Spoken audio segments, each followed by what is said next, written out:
మహబూబాబాద్ జిల్లా పోలీస్ స్టేషన్లో PS committee Ganesh Milad un Nabi నిర్వాహకులతో పోలీసులు సమావేశాన్ని నిర్వహించారు. ఈ నెల 27 నుంచి సెప్టెంబర్ 6 వరకు గణేష్ ఉత్సవాలు, సెప్టెంబర్ 5న మిలాద్ ఉన్ నబీ వేడుకలు జరగనున్నాయి. ఈ వేడుకలను శాంతియుతంగా జరిగేలా చూడాల్సిన బాధ్యత శాంతి కమిటీపై ఉందని మహబూబాబాద్ డీఎస్పీ తిరుపతిరావు అన్నారు. గణేష్ ఉత్సవాల మండపాలకు పోలీసు విద్యుత్ అధికారుల అనుమతి తప్పనిసరిగా తీసుకోవాలని సూచించారు. గణేష్ మహోత్సవం ఈ నెల 20వ తారీఖు నుంచి ప్రారంభమై వచ్చే నెల 6 నాడు ముగుస్తుంది. మనం ఈ గణేష్ మహోత్సవాన్ని 3 భాగాలుగా విభజించుకోవచ్చు.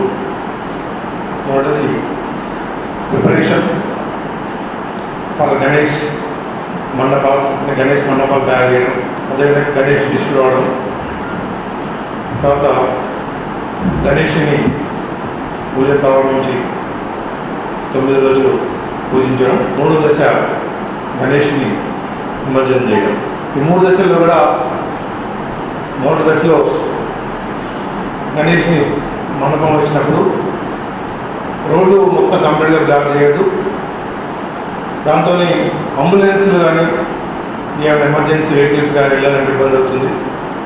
గతంలో ఇక్కడ కాదు, వేరే ప్రదేశాల్లో గణేష్ నిర్వాహకులు మండపాన్ని వేసి రోడ్డు బ్లాక్ చేస్తే ఆ నిర్వాహకుల యొక్క తండ్రి గారికి హార్ట్ అటాక్ వచ్చింది. అంబులెన్స్ లేని పరిస్థితి లేదు. కాబట్టి మా విజ్ఞప్తి ఒకటి, మినిమం అంబులెన్స్ అనేటువంటి ఉండాలి. వేరే పాదచారులకి ఇతరులకి కూడా ఆటంకం కల్పించద్దు.